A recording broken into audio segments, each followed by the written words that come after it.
আজি আমি হনুমান চালিসা 19 और 20 নম্বৰ যেটো শ্লোক এই দুটা শ্লোক আমি আপোনালোকৰ আগত মই বুজাব চেষ্টা কৰিম। আপোনালোকে মন দি শুনিব। শ্লোকত কি কৈছে?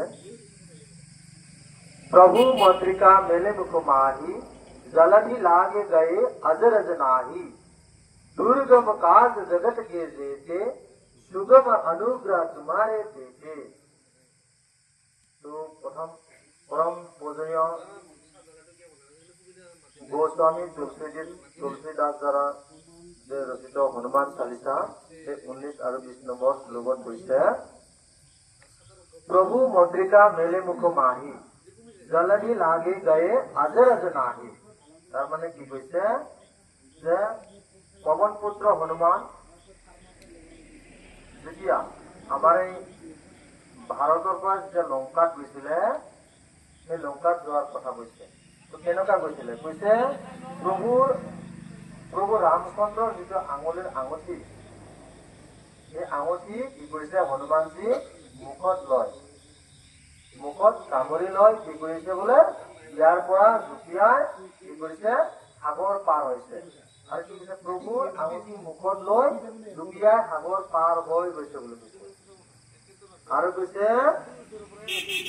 এই জুপিয়া হনুমান পৱন পুত্ৰ হনুমান যে জুপিয়াই গৈছে তাক কি কৈছে ইয়াত কোনো আচৰিত হ'বলগীয়া একো নাই বুলি কৈছে।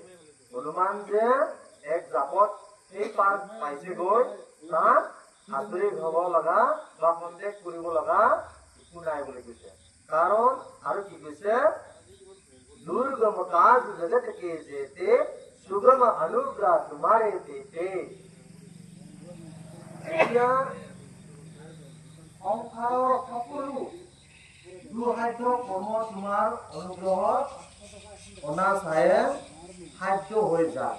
তাৰ মানে কি কৈছে প্ৰভু হনুমানজীৰ দ্বাৰাই যিমান দুৰ্গম আমাৰ জীৱনত বা ৰাস্তা, যিকোনো ৰাস্তাত দুৰ্গম মানে কি যি জায়গাত কোনো মানুহ দুনো নাই, হয় না?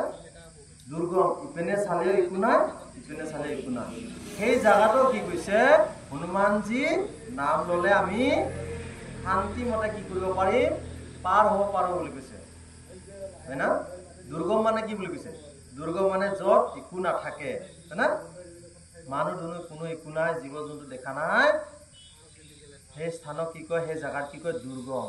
ঠিক তেনেকুৱা আমাৰ জীৱনটো কি কৈছে, আমাৰ জীৱন লগত আমি তুলনা কৰিলে আমাৰ এই যিটো কষ্টকৰ জীৱন সেইটোও কি কৈছে হনুমানজীৰ নাম ললে, হনুমানজীৰ স্মৰণ কৰিলে আমি কি কৰিব পাৰিম, আমাৰ জীৱনটো আমি পাৰ হৈ যাব পাৰিম বুলি কৈছে।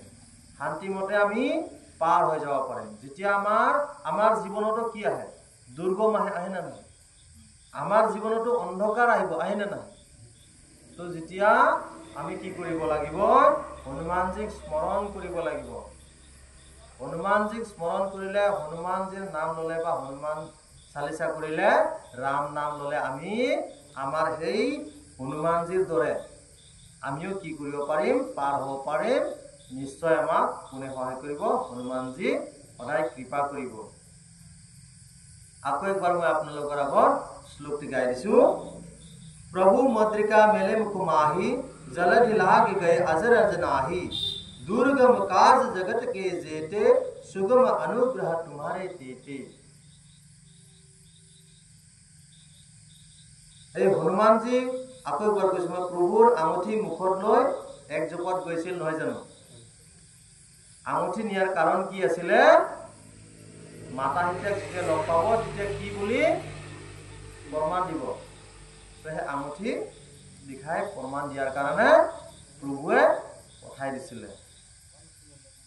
আৰু কি কৈছে দুৰ্গম, আমি অলপ আগত কলো আমিও আমাৰ জীৱনৰ যিটো ৰাস্তা, যিটো পথ যেতিয়া আমাৰ দুৰ্গম হ'ব আমি ঈশ্বৰৰ চৰণত আহিব লাগে। আমি দুৰ্গম হবলেহে আহিম এইটো নহয়, আমি দুৰ্গম হবই নিদিও, হয় না?